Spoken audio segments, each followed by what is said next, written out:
Good morning. I'm calling the January 20th, 2022 meeting of the South Carolina Department of Disabilities and Special Needs Commission to order. The first order of business is the noting of meeting statement. Commissioner Blackwood. A meeting notice announcing the date, time, and place of the January 20th, 2022 commission meeting was distributed January 18th, 2022 to appropriate media and other groups or individuals who have requested notification. The announcement and agenda were posted at the Department of Disabilities and Special Needs Central Administrative Office and on the website, Americans with Disabilities Act. The public has been notified that accommodations such as interpreters, mobility assistance, or other assistance will be provided to individuals with disabilities and special needs if requested in advance. Thank you, Commissioner Blackwood. Adoption of the agenda. Ladies and gentlemen, before you have the agenda for today. Please take a look at it and see if there's any changes to the agenda that you would like to see made. I move that the agenda be adopted as written. Second? Second. Motion and second by Commissioners. All in favor, please signify by saying aye. Aye. Aye. Aye. All opposed? Hearing none, the agenda stands as written. Commissioner Cohar, would you do the invocation for us, please?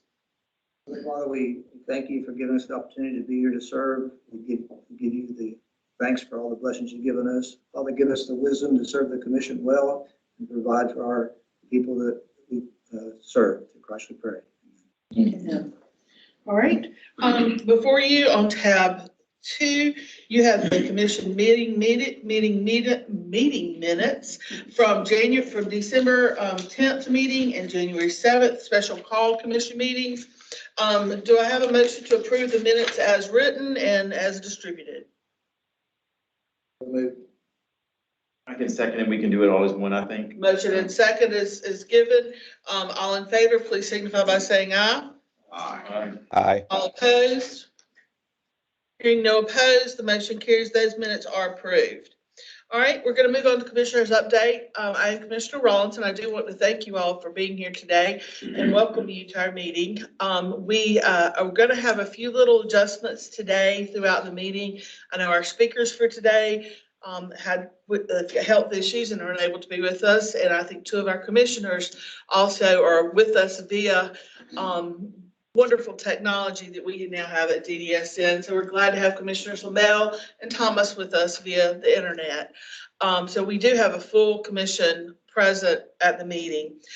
We will go around and ask for any updates. Commissioner Miller, do you have any commission updates for us today? None from Commissioner Miller. I don't have any. Mr. Malphurs, Mr. Blackwood? No, none today. Can I give a shout out? Sure. To Pat Bailey. He's retired, I understand, as our CFO. Yes. Pat had a comprehensive knowledge of the esoteric financial situation of DDSN.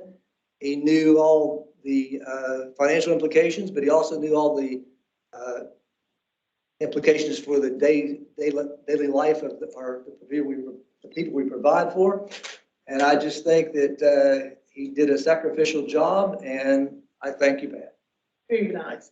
I agree with you, and I think we are going to miss Pat, and we appreciate everything he did for DDSN, and we do wish him so much success and well in his retirement. Commissioner LaMelle, do you have anything? No updates. Thank you. Okay. Commissioner Thomas, do you have any updates? No, no updates. Thank you. Good to hear from you, sir. All right, so those are the updates. We have no public input today. As I told you, we were supposed to have High Five Works with us today.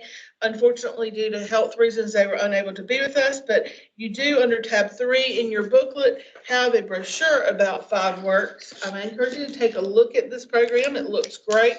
I certainly hope that we will be able to have them back with us at a later time to come and visit with us and talk with us about their program and give us an update as to what they do and how they do it. It certainly sounds like something great up in Commissioner LaMelle's area. Rock Hill is where they're from. So we look forward to having them with us at another time. We're going to move straight into commission business at this time. Business committee business reports. We're going to first go to Commissioner Blackwood for the Finance and Audit Committee. Commissioner Blackwood? Okay. We met yesterday for the Finance and Audit Committee meeting, and we really had two items to bring to you guys today. The first is regarding our threshold reporting, and it is informational only. We only had one new non-service contracts, 200,000 or greater, and the committee approved the agency's request to approve two new providers. That would be part of a fixed bid contract. And so we simply talked through that request and approved as a committee the item on page behind our page tab 4. It is not highlighted in green in your page, but it should be highlighted in green since it was more of informational only for service contracts. So that was the first item. If anyone has any questions on that, it's just informational only that we approved. Are there any questions for Commissioner Blackwood? Hearing none, let's move forward. Okay. The second item that we spent some time talking about yesterday was replacing the electrical power grids at Midlands and Coastal Regional Centers. As you might recall, their power grids are extremely outdated, old, antiquated, and we have been talking about replacing these power grids for a while.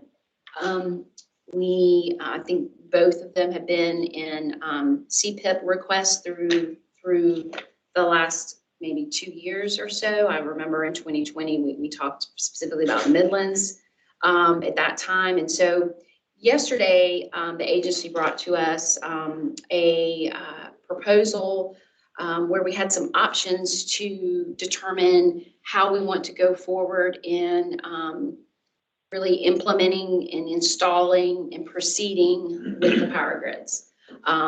These projects, once started, will have to go out for bid. There'll be RFPs issued to do the work and to get the new power grids built at both facilities. And the timing on it could be up to a year before they're actually installed and operating.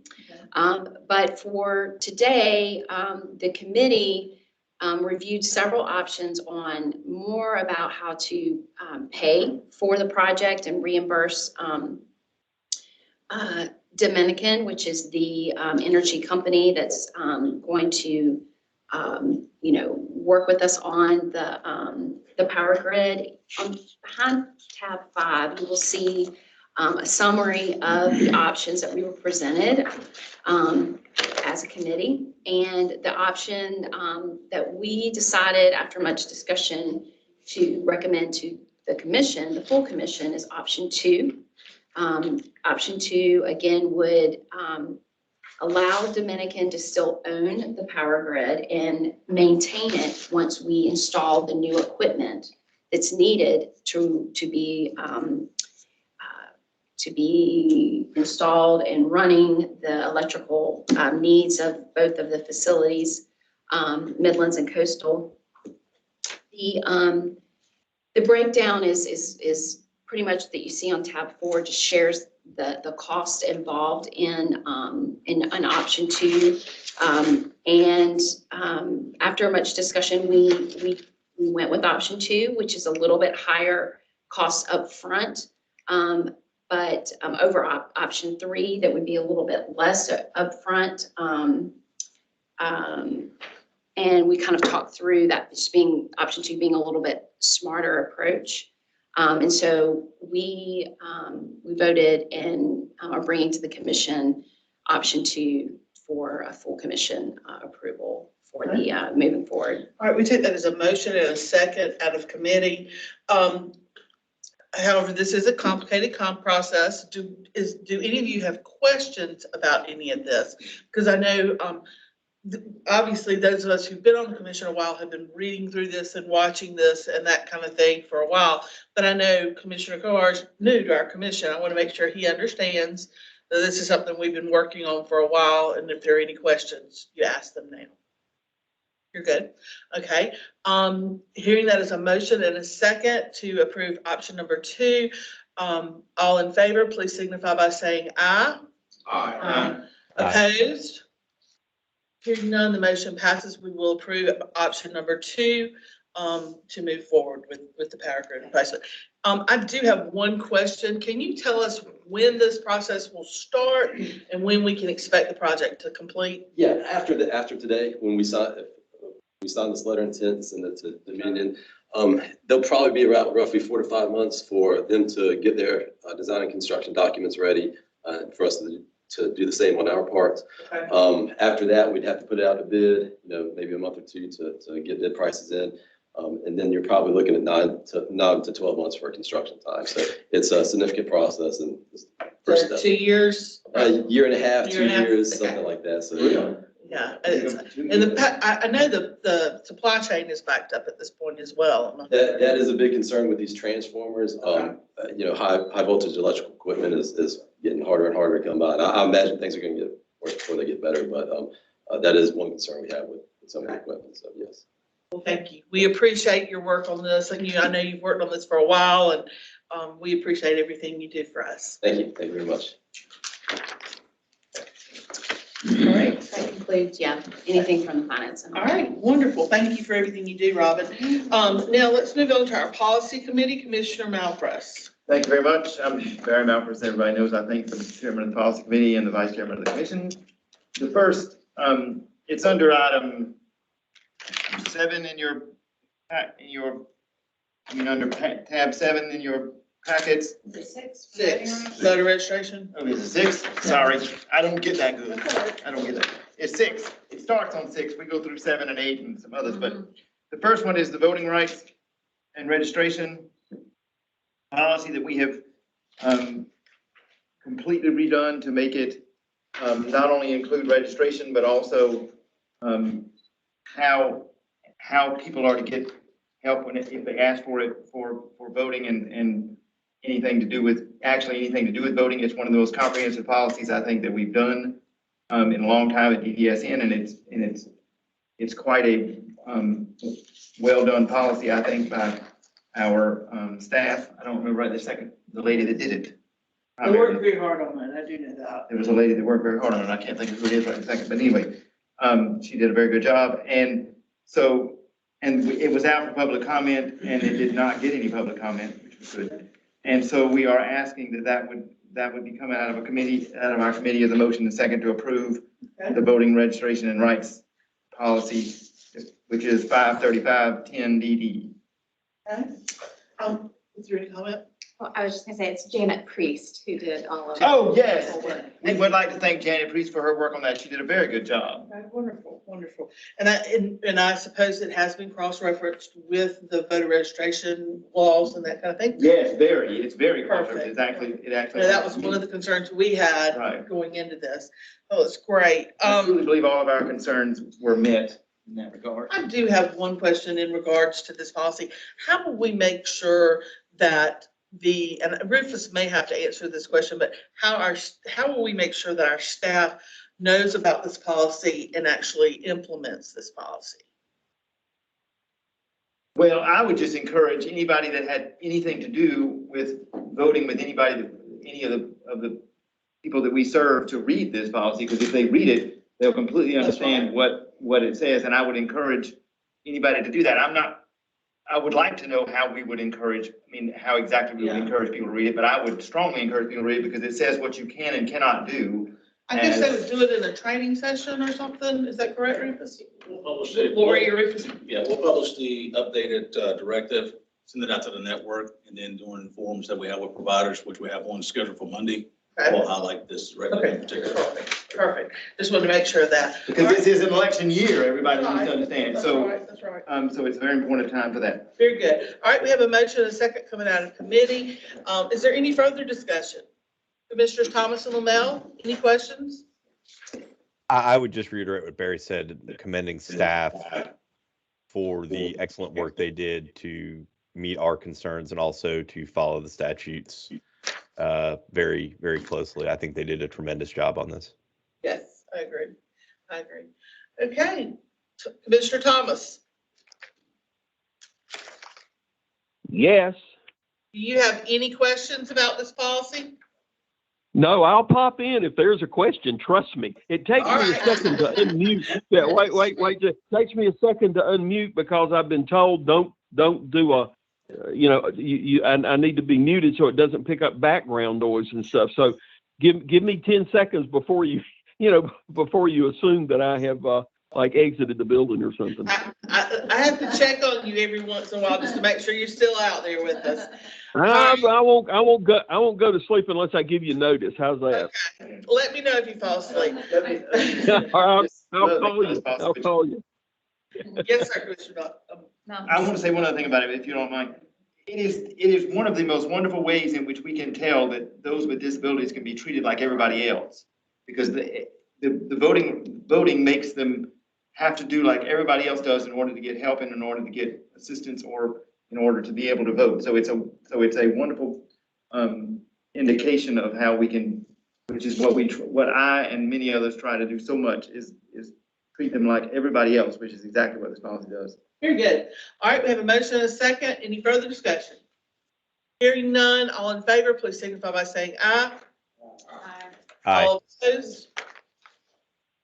Hearing none, the motion carries, and that one is approved. Next. The next item is the travel regulations for DDSN boards and contracted providers. And we simply changed one word in this policy to say, instead of saying maximum economy, we use the word reasonable economy, because to me, maximum economy would mean the cheapest place you could stay, and some people don't want to carry their shoe to bed at a motel and have to kill the roaches. So we use the word reasonable economy for that purpose, and that's about the only change we made on that one. But we are asking that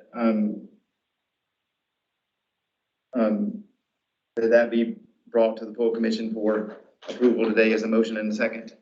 Okay, that comes as a motion and a second. Is there any discussion on this matter?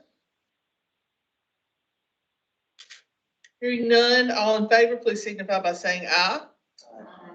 Aye. All opposed? Hearing none, the motion carries. That one is approved.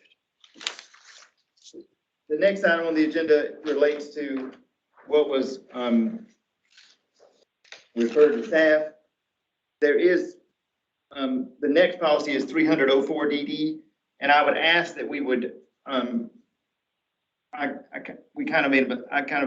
there's a couple of things on there that I'm concerned about, and I would like to, if nobody has an objection, this is not an emergency to approve this today. So I would ask that we would bring that one back to the policy committee for further evaluation, because there's a couple of things about it that I have concerns about that I want to speak to the policy committee about at a later time. Commissioners, please take that a note, and what I ask you is to review that policy over the next few days or whatever, and please get with Commissioner Malfros if you have any questions or input regarding that policy. All right, let's move on to the next one, Barry. The next one is clothing and other personal property, which is 610-DD, and that one we are asking. It was put out for public comment, and we had one comment that was taken under advisement, but we did not act upon it. We didn't think it was necessary to act upon it, but we are asking that policy would be approved today as a motion and second. All right, we have a motion and a second on policy 610-DD. All in favor, or is there any discussion on this matter? Hearing none, is there, all in favor, please signify by saying aye. Aye. All opposed? Aye. Were you opposed or in favor? That was an aye, sorry, just a little bit late. Okay, Good, just want to make sure. All right, therefore the motion carries and, that is approved. Okay, number 5. The last one's on our agenda I'm gonna take is 1, which is a motion to approve the, 6 standards that were given for final approval. These things were referred to staff, their employment services and individual standards and day program standards and career preparation service standards and community service standards and support center service standards. So they're service standards that really relate directly to staff and for them to deal with, which they did, and they're asking for approval from all of those from the committee. I read through this last night, and this is quite extensive. You guys did a great job on this. Is there any discussion on this matter? They are very detailed and very. Very. It takes a while to read them. I didn't realize how many books I'd be reading in the last couple of years. I read last night and read. I kept thinking, okay, I'm gonna be done with this in a minute. And I kept reading. And I commend you all for working so hard on this. All right, so we have a motion and a second out of the policy committee on these service standards to approve them. All in favor, please signify by saying aye. Aye. All opposed? Hearing none, the motion carries and that is approved. We have one other update well, two other updates actually that I'm going to give you. And I'm glad that we took so much time. We have extra time today because I'm taking a lot of y'all, so I'm sorry. But the other one is travel regulations, which is very similar to the one we just approved. And we only did one word on that one, but as per our policy, we're going to go ahead and put that out for 10 days of public comment, and we will see what happens from there. So that's just really information, and we'll bring that back to the next commission meeting I'm sure, for approval. And then the last thing I want to tell you is I was asked to give an update on the for our numbers on our committee, and I want to give it very quickly. We usually do this twice a year, and for those that want to hear it, and for those that don't, close your ears out there. But those that do, we have completed actually a total of 23 policies. 2 of those were made obsolete, and I have just as much adoration for those that are made obsolete as those that we fixed, because I think making obsolete is very important, which we've been keeping a list of over the last couple of years. So we have 2 of those that were made obsolete, and the others are approved, and that includes the ones that were from last year that we had to bring back up in order to get them finished because they were being delayed for whatever reason and this and that. And we are on tap to complete 51 this year, and our goal is to do 45. So we'll do at least 51 because we have some others we have to bring up due to fee for service. So we are doing our very best to over the next year and a half to be finished with all of our policies and go back through them again. So I'm very thankful. I truly am thankful to the committee for their efforts, and it is a joy to work with those that are on it and to read so much and figure out what our policy should say. And again, I'll say that I've said this many times, and I'll say it again. If there's any policy that anybody on our commission wants to bring up for whatever reason, we are happy to bring it back up, even if we just got finished with it a couple of months ago. So we are very fluid in that regard and want to continue to be that way. And our committee prides ourselves on that. So thank you very much for listening to me for so long today, and I apologize for being so long. Well, I just want to commend you all. That is outstanding. Your committee is always one of the hardest working committees at DDSM. Between you and finance, you guys steadily keep us in line. And you guys have just done an outstanding job of going through these policies. And I just want to thank the staff who've worked on these. Yes. Lori, I know, has worked and some of the other staff on that. Janet, please. And Janet, is there any others that work with you all? Yeah, so the day service standards, Susan Davison, Becky Peters really worked a lot on those standards over a really long period of time, along with Health and Human Services. And those standards being approved today will now go through kind of a big rollout process. They will actually be effective on July 1st. So we have kind of a lot of work to train the folks in the provider network. Well, I'm just really impressed with the work you all have done, and I want them to know how much we appreciate the staff and the work that they've done for us and getting these to us for approval. Commissioner Malfresh, you just keep working on them.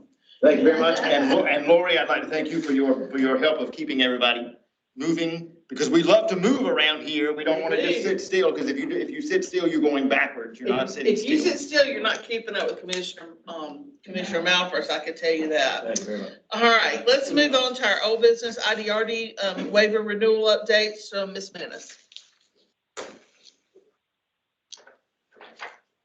Before I get started with that related to the policy committee, I do think that we need to say something about Colleen Honey, because she is the one that keeps us all working and moving things forward. She does a great job of keeping up with when everything is due and who needs to look at what and put things on our schedule. So she's instrumental in that process. Well, between Colleen and Christy, they All of us. they keep All of us us straight. going, for sure. Yes, Christy, would you like to stand and take a bow as well? You could do that, you know, we would love it. Oh, that's right, your back won't allow it, I'm sorry. Go ahead. So the IDRD waiver renewal, we continue to work with HHS and CMS to try to get the IDRD waiver renewal approved. We were initially in an informal RAI. They have put us into a formal RAI process at this point, which is request for additional information. The good news is the informal RAI was several pages of questions, and we really just have kind of like a few, I think it's 4 items that we're trying to work with on the formal RAI. We do still feel like the waiver will be approved soon, and it will be retroactive to January 1st. So several of the things in the waiver renewal we are already implementing, and then the other items in the renewal we are kind of planning for implementation. You guys are aware of the service changes that have been made in the waiver renewal, but we've also done kind of a full overhaul in what CMS calls performance measures. So what that is kind of the quality oversight of the services that are provided through the waiver. So we kind of have a whole new set of performance measures that we're working with and that we have to have kind of a plan for implementation. I will let you know that the community supports waiver is going to be due for renewal very soon. So we are already kind of working on it. And the goal there is to kind of make it correspond pretty directly with the ID waiver. It's kind of that waiver that has the same services in it, but it's smaller and it has a cost cap.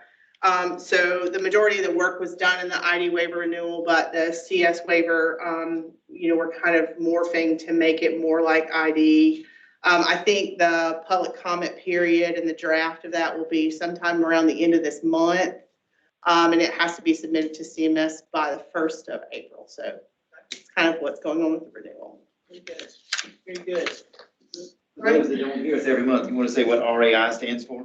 Request for additional information. Any other questions, commissioners? If I may. Commissioner Lamel? Lori, I like what I'm hearing about some of the additional qualitative measures as it relates to that. Is there anything, and it might not be the right form, but I'm just curious, is there anything once we get those qualitative measures in place as part of the waiver that lets us then, for lack of a better word, have an enforcement mechanism as we have to transfer those down to the actual providers to give us some teeth in our oversight ability if we have a provider that's not meeting those new standards? Sure. So the performance measures, what the federal government says is that if a state doesn't meet a particular performance measure at a certain level, which I think is 85%, right? So you have to score 86% or above, then the state has to actually develop a plan for corrective action. And so we probably will mirror those same requirements for our providers as we look at it in a provider-specific network.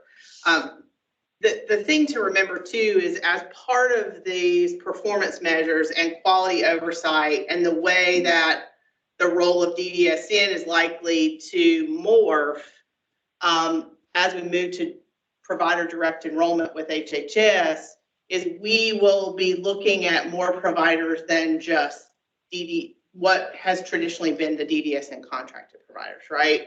HHS is really expecting DDSN to take that oversight role and apply it to waiver providers of any waiver service. So, it's not as simple as what we used to do for our providers will now do for all providers, right? It's just that these performance measures, we're going to be looking at across all providers and not just across the traditional DDSN contracted providers. So stay tuned. It's really exciting. It's going to be a lot of new work and new measurement, but we designed the performance measures along with a technical assistance group that is out of the NASD's area. They're called New Additions. They helped us look at some national trends in the way that states are looking at performance. So I think you'll be really pleased with the way that we can present data too. So we designed the measures so that we can measure it on a regular basis and that we can report on it on a regular basis, so that it's not something that we're waiting until, like with the waiver, you have this evidentiary process that happens before renewal. And, you don't want to wait 3 years into the waiver to realize that stuff doesn't look good, right? So these measures are more, the data can be pulled more often, at least annually on most of them. I'm assuming that we are above the 85%, am I correct? So these are new measures, right? So I would hope so, right, on all of them, but some of them have not been measured before. Like, I'll give you an example. DDSN has never done a review of paid claims. That's just not been something that we've done as part of our quality oversight. One of the performance measures is kind of a very specific review around Medicaid paid claims and adjudicating that from that claim, from January 20th, 2022, you received X service, going and looking into that service. Is there a plan in place? Is there an authorization for that service? Is there documentation that that service actually was provided and meets the definition of that service? So, it's just going to be something new that we're going to be looking at. And sorry, I apologize. That's okay. Go ahead, Mel. And do you see, as far as the looking at those qualitative measures, would that be done similar to what, through like what Alliance doing for us now in terms of when they go in to take a look at these things, or do we think that we're going to be doing this more in-house? I'm just sort of looking long-term. Once we get these qualitative measures in place, what's our mechanism for actually going out and testing them? So the measures are really kind of data that comes from all different places. Some of them are things that DDSN will measure. Some of them are things that DHHS will measure. Some of them will be measured by running a simple report. The good thing about having an electronic system for your services is I can run 100% of plans that were done on time, right? So that's much easier than having, a contracted provider go out there and look at a sample of people to see if their plans were done on time. So, the measures are from all different places, and maybe as we get a little further down the road and we are very set on what the measures are, how we're measuring them, how often we're reporting them, we could provide that information to you through some kind of data dictionary so that you will really understand what we're looking at. Okay. Thank you. Okay. Any other questions? I just wanted to say that that's another great example. I mean, another great reason for fee for service is it's going to cause us to be able to go into more of an oversight role. And it also causes us to be able to be concerned about whether a service was done properly more, because otherwise they cannot get paid for those services. Sure. And so, instead of this blanket way we used to do it, so it's just, I mean, it's just a remarkable, to me, and how much that's gonna help us long-term. And oversight is gonna help us long-term, because that should be our role, is oversight, to make sure that people are cared for properly, in my opinion. I'm in agreement with that.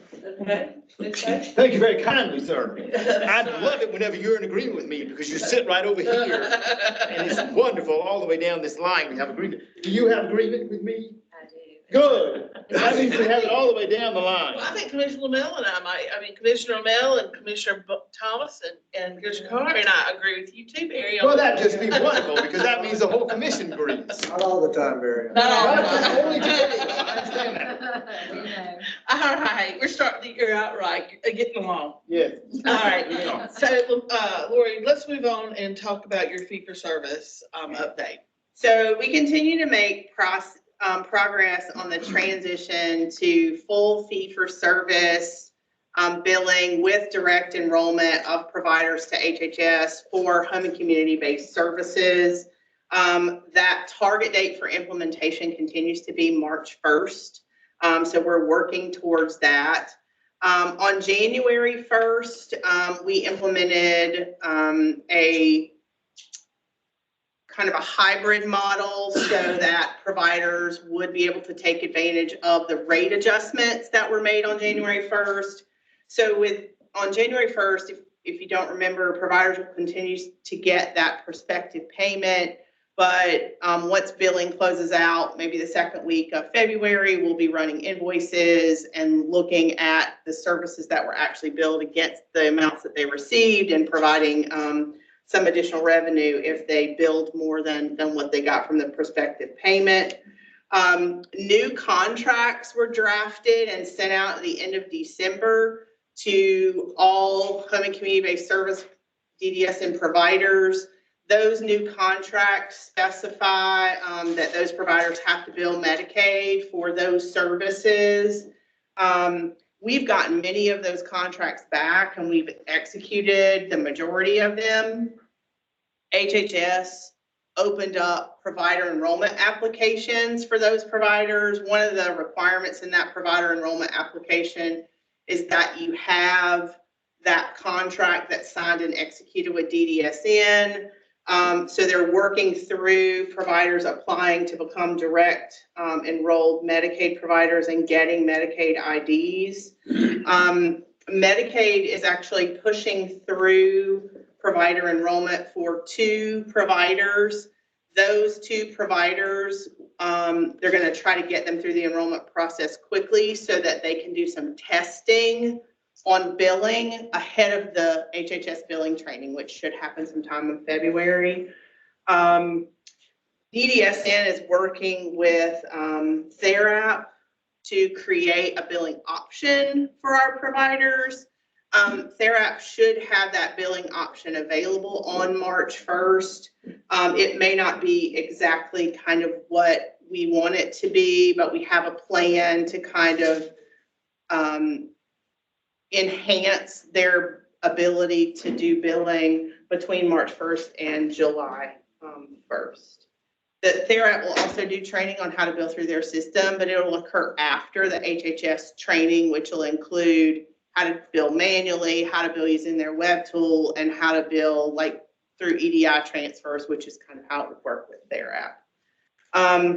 DHHS has created a microsite that's part of their website where they're housing kind of all the information about this transition. It includes, links to the provider enrollment application, training that was held for providers about how to do provider enrollment, as well as a frequently asked questions list that we are, as a joint venture with both agencies, kind of gathering questions that people have along the way and then answering on this FAQ document that's posted on that microsite. so that if people have questions, they can look there. What other questions do we have regarding fee for service? I just have a comment. With this information, there'll be a lot of information. Do we have an informatics person available now that's going to be analyzing this for outliers and finding out, what we can do with this information? It's great to have it, but are we going to be able to do anything with it? With Fee for service. I mean, being a physician, I know that if I do something that's an outlier, I'm called to answer why. Do we have a system in place where we know what the outliers are, so we can ask questions about the outliers? So the way that fee for service will work for these providers is they have a list of codes and rates that they are able to bill. They will not bill anything outside of that, other than HHS has agreed to look at some specific outlier cases for what they call a single case agreement. So the single case agreements will be a specialized code, a specialized rate, and there'll be a manual billing process. From a billing perspective, providers will own their own billing. So it will no longer be DDSN billing. It'll be the Babcock Center doing their billing, the Sumter DSN board doing their billing. And I absolutely think there's going to be some learning curve related to billing, rejections. It's not DDSN's responsibility to determine that then. It's the way that the providers will get their revenue. They will do it directly with HHS. So DDSN, in the past, DDSN's been part of that loop because we've been kind of the provider of record and billed for them. But at this point, each provider will have their own Medicaid ID and their own billing system. Again, like I said, we are trying to work with their app to give them a system option for billing. But the truth is, providers can bill any way they want. They can bill manually. They can go hire some company to do their billing for them, however they really wanted to do it. It means they're truly a subcontractor, which is what they should have been a long, long, long time ago. When they do their own billing and things of that nature, which they should have done a long time ago, in my opinion. And I think in most of people's opinion on you. Since we're not the payee any longer, we're out of the loop. We don't have any responsibility to make sure they're doing it correctly. From a billing perspective, so what we will be doing is quality oversight. So remember how I said earlier, we'll be doing like claims adjudication. So it'll almost be like in the world you're familiar with, maybe like a perm audit. If you ever went through one of those where somebody came in and said, okay, you built this code for this day, for this person, show me justification that the service was provided. So then that leads back to policies and procedures. We will still continue to operate the waiver. So we will have policies, we will have procedures. We will continue to review plans and service levels and help make decisions about services that are approved that can be authorized. We just will not be the provider of record. So our finance department will be less because we won't be doing the actual finance part, but we'll be doing the important part, which is overseeing to make sure that people are receiving services they should be, right? Quality services. There'll be quality oversight and operations. And you have to remember that every service that we provide is not a home and community-based waiver service too. So this doesn't apply to those services that are billed through Medicaid state plan, which are like case management, early intervention, the services that are provided in ICF, IIDs. I think the primary question is the fact whether or not, and Doc, correct me if I'm wrong, from an oversight perspective, as far as the commission is concerned, you're not out of the loop. Yeah, right. Correct, you're not. Money we are. All right, anything else? Commissioners online, any questions? Okay. Thank you, Lori. We appreciate you coming up today and giving us this information. All right, internal audit, Courtney Crosby.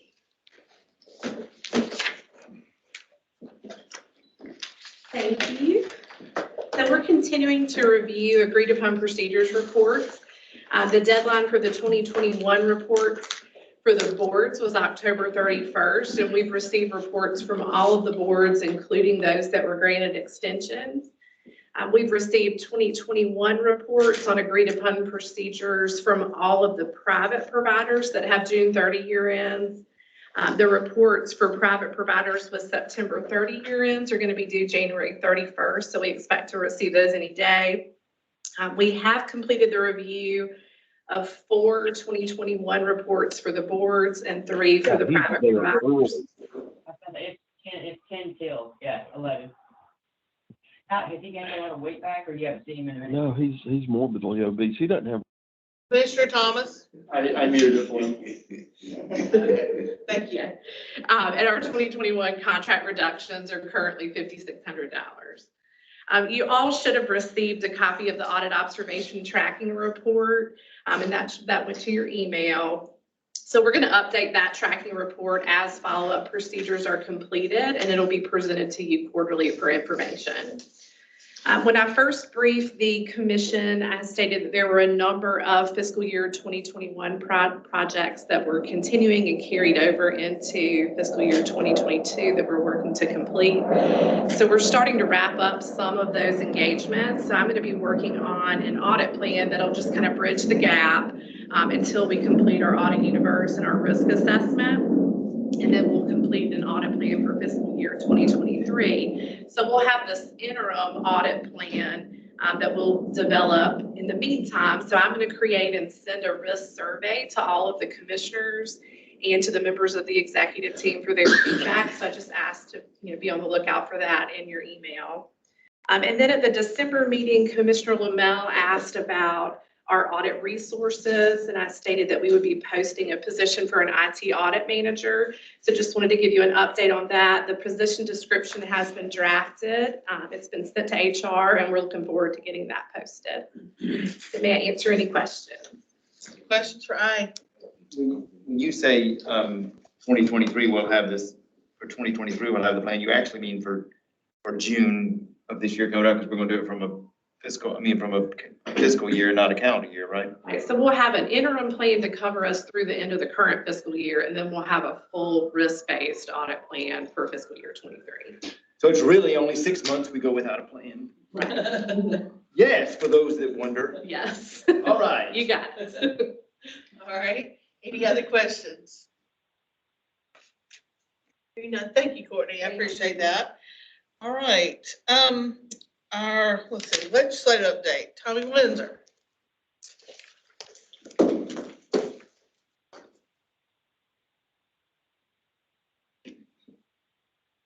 Good morning, Commissioners. Morning. Since our last meeting on Monday, January the 10th, Governor McMaster unveiled his executive budget, and happily he included all of the agency's requests in his executive budget. So that was a very positive step for us. It is. And we should thank Governor McMaster for doing that. As a matter of fact, when we met on the 11th with the House Ways and Means Medical Affairs Subcommittee, Director Fry actually spoke directly with Governor McMaster and thanked him for including all of our requests in the budget. So, but on Tuesday, January the 11th, our director appeared before the House Ways and Means Medical Affairs Subcommittee to make our budget proposals to them. We had already sent you those documents several weeks ago. The members of the subcommittee congratulated Dr. Fry on her new position, and she did a very good job. I'm not just saying that because she's my boss, but she did a very good job, and she was commended for her first time, how well she did when she appeared before the budget committee. I also have, since our last meeting, had a meeting with Representative Dennis Moss. During our last legislative committee meeting, we discussed his bill 4558, which was regarding assault and battery on healthcare workers. And I don't know if you recall that we had a discussion about the fact that there are some that may have developmental disabilities who do not have the mens rea to be able to commit an assault. It could be their disability that is the cause of their actions. He was very open and amenable to discussing that, and so we're going to move forward with that and talk with him some more. So also too, I traveled to Anderson and spoke to the Anderson County Legislative Delegation. They were very excited about the things that are happening at DDSN. I can tell you around the State House, word is getting out before I even get there about all the changes and positive things that are happening at our agency. And they were given an update about fee for service, and we also told them, about our labor crisis that we're having in our regional centers, which they were very familiar with because they're getting that from a great number of state agencies that are having that same issue. There has been no movement on any of our legislation that we are currently monitoring. This past Tuesday, the legislature was, they canceled because of weather issues. They met yesterday, and today all the committee meetings in the Senate have been canceled. So this week's been kind of a quiet week legislatively. But on Tuesday, the 18th, Dr. Fry and I met with House Ways and Means Chairman Merle Smith. He was very excited about what's going on at DDSN. He was very glad to meet Dr. Fry, and it was a very positive meeting, and glad to see Dr. Fry at the helm here. So, and he offered his support in any way he could. Also met yesterday with House Speaker Pro Tem Tommy Pope, which was another good meeting. We've had a lot of positive response with Dr. Fry when I get her over to the State House for her meetings. Everyone responds very well to her, which of course I knew they would. So that's why I like to take her over there. Also, yesterday, the Joint Bond Review Committee gave approval for Whitten Center to move forward with the construction of their interactive sensory garden. So that was something I know the Whitten Center had been anxiously awaiting approval for. And so now they can go ahead and move forward with the construction of that. Next week, Dr. Fry will be speaking to the House and Senate Democrat Caucus meeting. And we will also be meeting with Felicia Johnson, the Commissioner of Vocational Rehabilitation. We've got several other meetings in the pipeline, including a meeting with the House GOP Caucus and the hopefully incoming chairman of the board at DHEC, Robert Bolges. So we've got several things going on in the pipeline as far as meetings for Dr. Fry and myself, and I'm sure I've covered everything, and I think that's about it, unless anybody has any questions. Tony, we got something from the South Carolina Disability Organization about Disability Advocacy Day in Columbia. Do you know anything about that? And that's in March. In March, Mm-hmm. Okay. Should the commissioners plan to attend that? What should? Yes, I think it's March the 4th. If I'm Third or the fourth. Third or the 4th. So yes, I would put that on the calendar. That'll be that. Y'all would be updated on that, but I would. Actually, it's March the 2nd, sorry. Second. Yeah. I knew it was right there on the 1st of March. But Yeah, yeah, Wednesday. if you would like to attend, I would go ahead and mark that on your calendar. Let's begin to work towards finding out which commissioners can attend, and maybe have a group of us together that day to go visit with whoever we need to visit with, and I'll let you set up our day for that day. Okay. As a visitation type day, if you don't mind.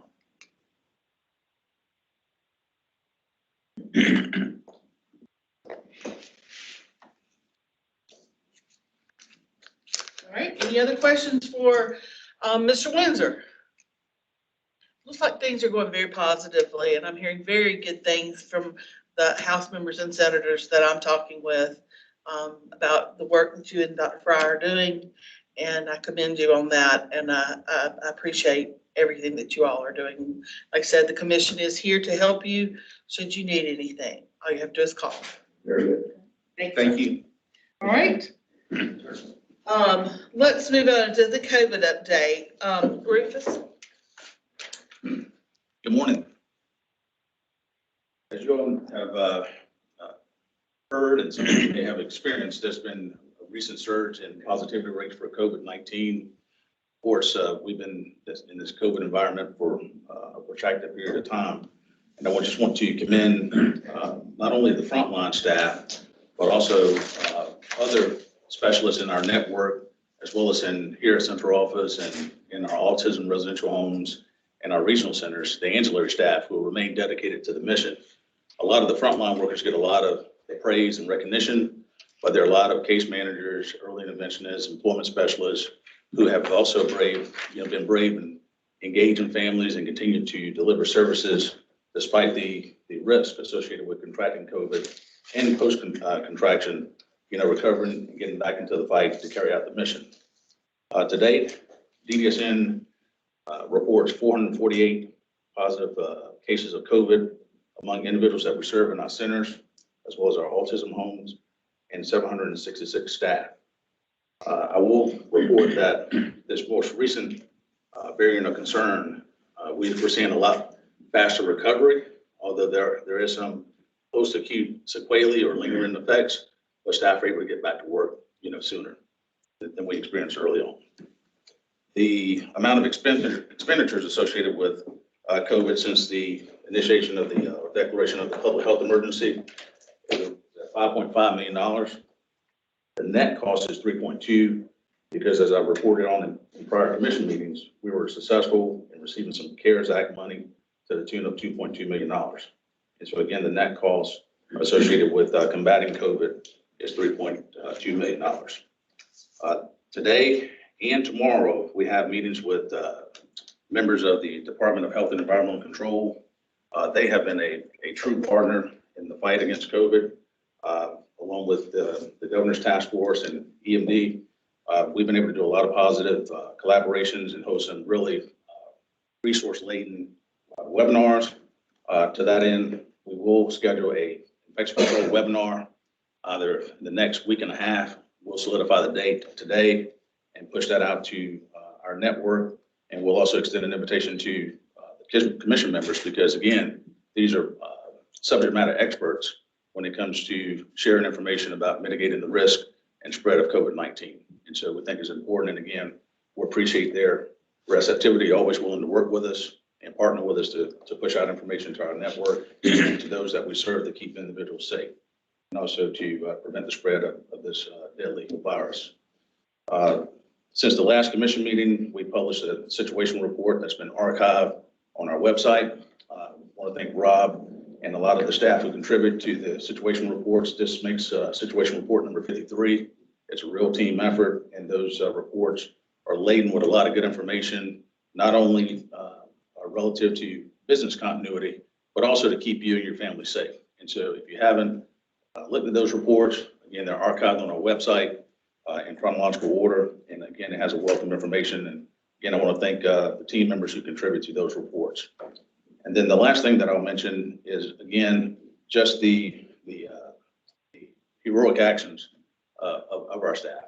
Again, the mental toll that this public health emergency has imposed on a lot of us can't go unrecognized. And so also embedded in some of the situation reports, we've included resources to make staff feel comfortable and seek guidance and support in dealing with the mental health aspects of the public health emergency.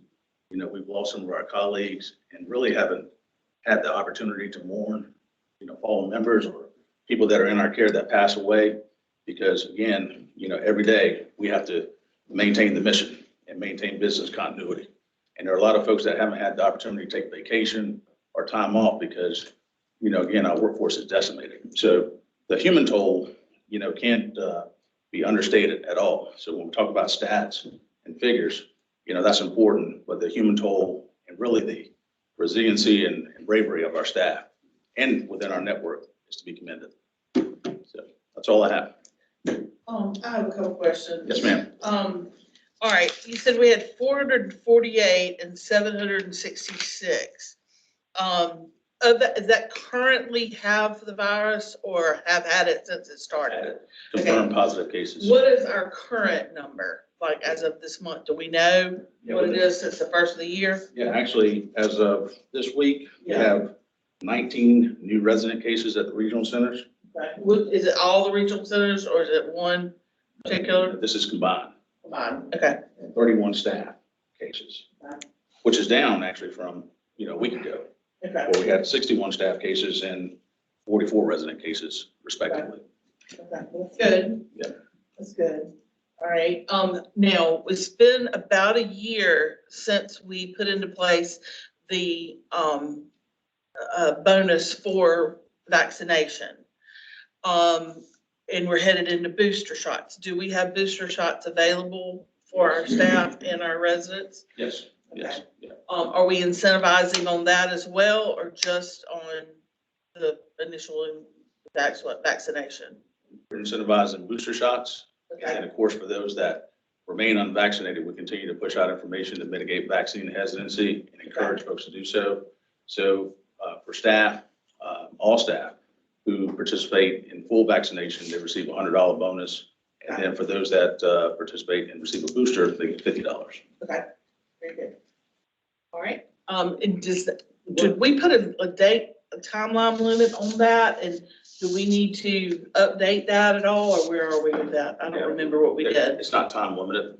And so, again, I think there was a big, once we advertised it, there was a lot of participation.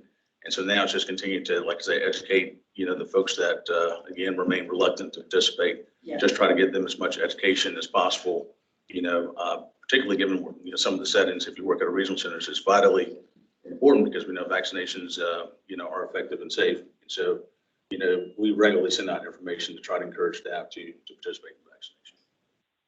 Very good. Other questions for Rufus? What percentage of our staff and residents are vaccinated? 90% of the individuals in our care are vaccinated and 60% of our staff. So we're way above state average, correct? We are. What percentage of these are anti-vaxxers, or is there a reason why they're not getting the vaccination because we're not providing it, or providing time to get it, or? Actually, and again, thanks to our partnership with DHAC, we've really been on the front end of a lot of the response efforts, and to include not only having testing supplies and supplies to be able to avail to providers who run short. In fact, we've recently availed some emergency PPE to a provider that had a number of cases, and they ran low on N95s. And so we were able to put together a little care package to get to them. And so that's kind of like an aside that this is really fluid and in a true partnership between our provider network and also other state agencies. But with the on track anti-vaxxers, but we try to push out as much information as possible.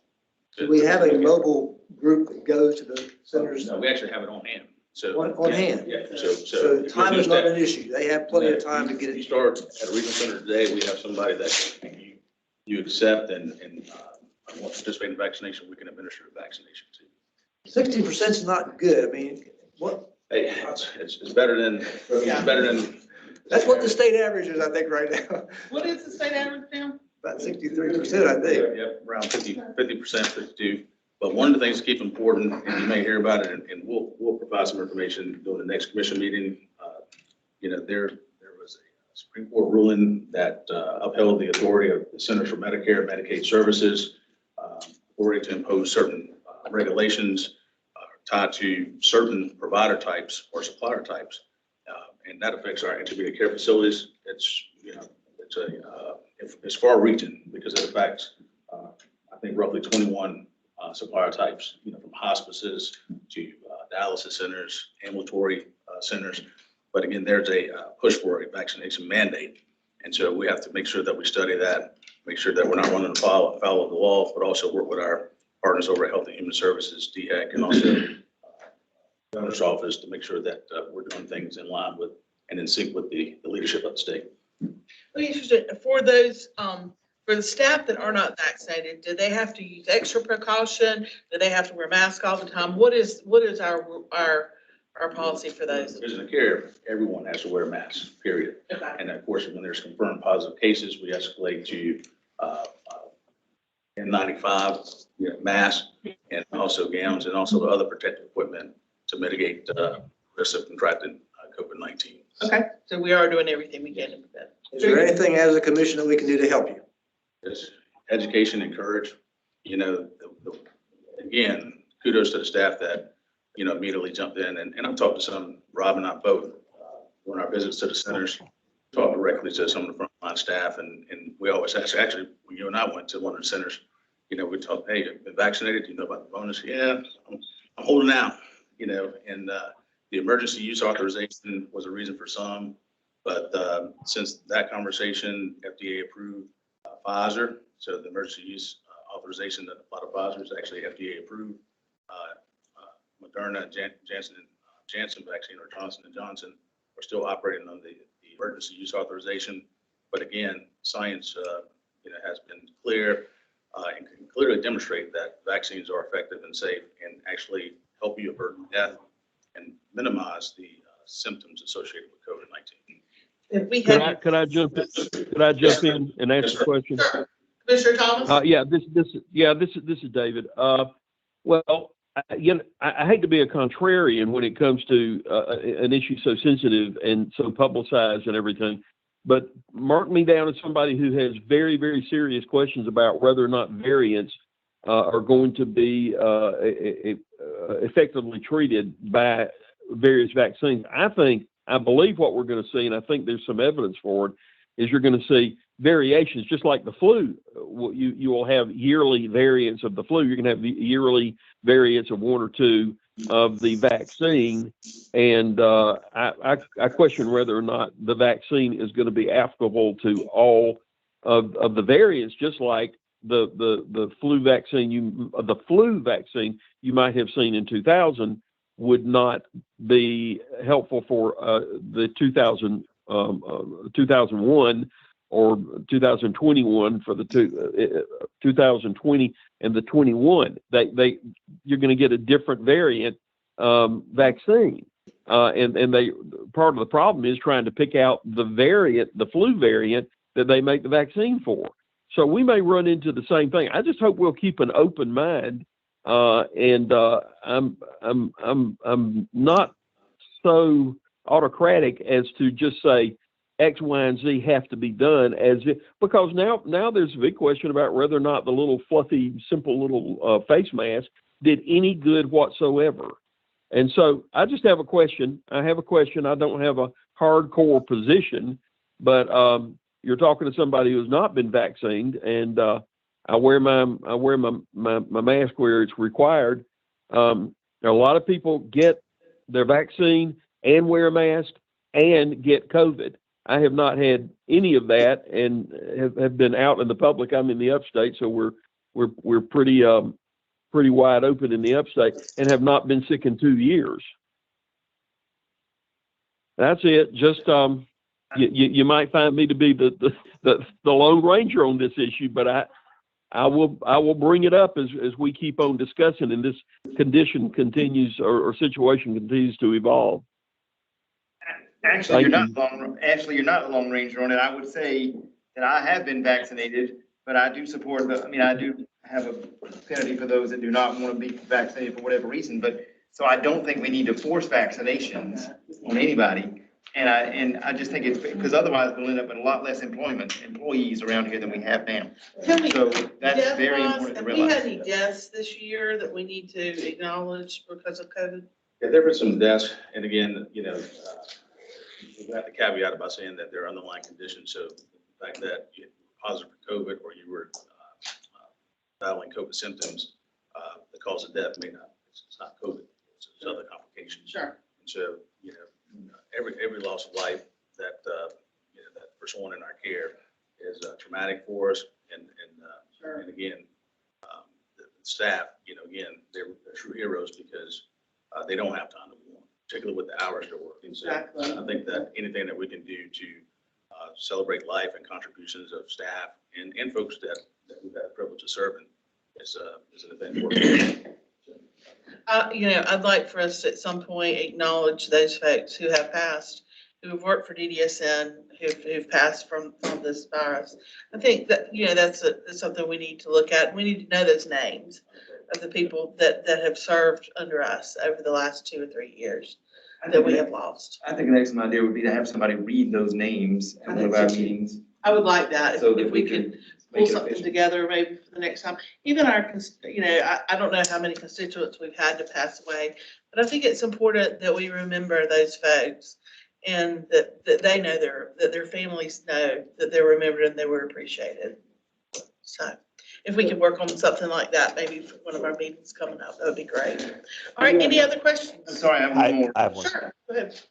May I have some? Well, Go ahead. So, having recently gone through this myself where I had been very careful and then let my guard down on New Year's Eve, went out to a restaurant for probably the first time in months, and then 3 days later start suffering, and then ultimately when I was able to get a test, it was confirmed that I caught COVID, which I looked directly at myself letting down my guard from all the preventative measures that I've been very careful to take, which has renewed that. But the issue that I had was one I referred to, which is when I began to suffer symptoms because of the new situation that we're in right now with the new variant.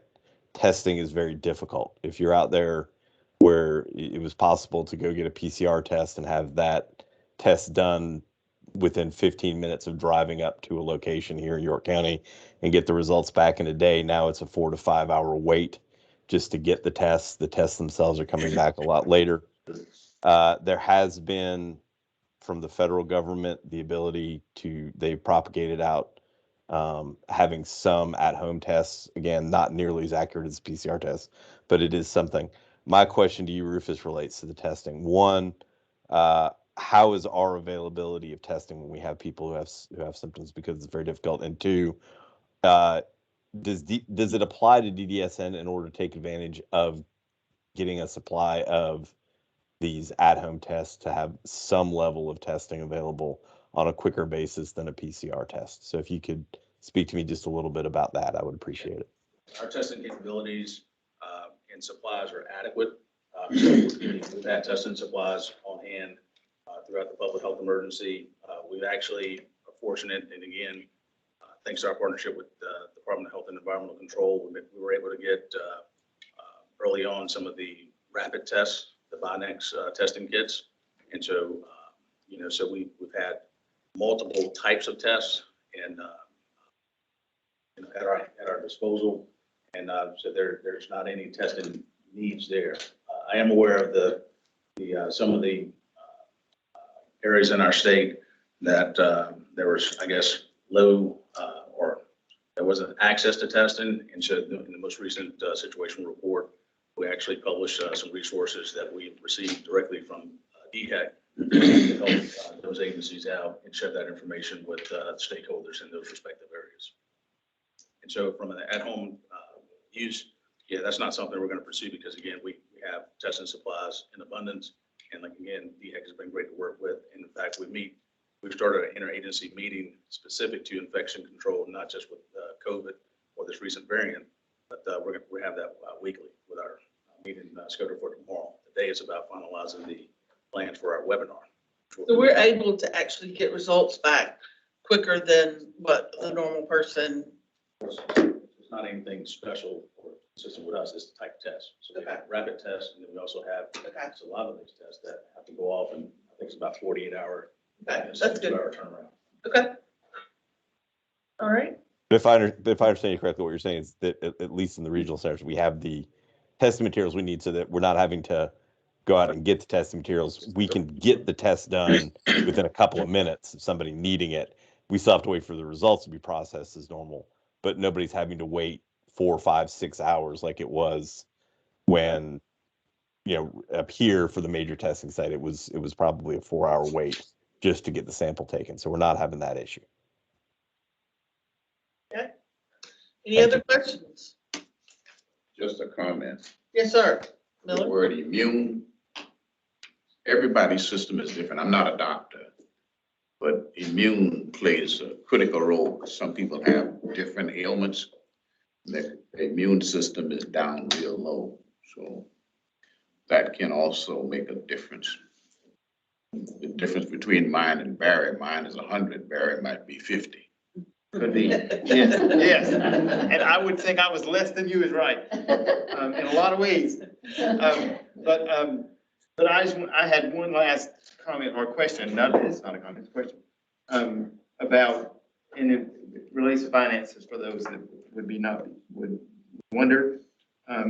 Just because I'm so into finances with Robin, but you said, and I should know the answer to this without asking it, and I apologize, I don't. But because you just said it and I should know it anyway, but you said the overall cost was 5.5 million and the net cost to us was 3.2. Correct. What is it? Where do we get the difference from? CARES Act. I'm sorry. I should know that. Go ahead, sorry. Anything else?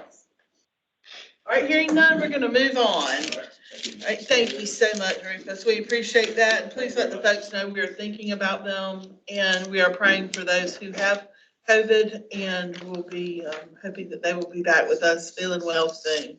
Thank you. Thank you. And I'd like to particularly thank Rob for his efforts in this regard. I know he has been very instrumental in COVID and that sort of thing, so we appreciate his efforts there too. Good work, Rob. Thanks, We Rob. appreciate it. All right, let's move on to new business with the financial update, and Ms. Rumbaugh is filling in today for our retired Pat Malley until we get a new CFO here. Thank you so much, Nancy. We appreciate you being here. Thank you. This is on tab 8, page 180. It's our familiar spending plan versus actual expenditures through the end of December. Our spending plan was approved at $851 million.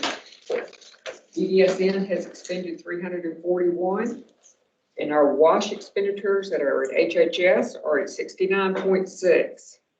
That is arrived by provider billings of 92.1, less our state match that we have paid HHS of 22.5. Those combined together are 411 million, which is 48.34% of 50% of where we should be right now. So we're 1.66 under our spending plan. Very good. Any questions? What'd you say the total expenditure was for the last 6 months? For us, Yes. 341.8. There's a report in here for that. Yeah, it's after tab 11, I think. Yeah, tab 11 commissioners. All right. So you might want to make a motion to approve this. Okay. So we have a motion from Commissioner Blackwood to Yep. approve. Do I have a second? Second. Second from Very much. Commissioner Malfress. A motion and a second is on the floor. Is there any discussion regarding this matter? Hearing none, all in favor, please signify by saying aye. Aye. All opposed? Hearing none, this spending plan is approved. Spending report, excuse me. All right, the director's update, Dr. Michelle Fry is going to address us now, I believe. I have a pretty quick update, but wanted to follow up on a number of initiatives that we've discussed before. At the October commission meeting, disability rights presented, and just wanted to share that we did follow up on their offer to have meetings. We met with Beth Franco and her team, and I want to thank them for their time, and we've established a recurring monthly meeting with them to collaborate and improve the way that we share data and information, as well as improve various services.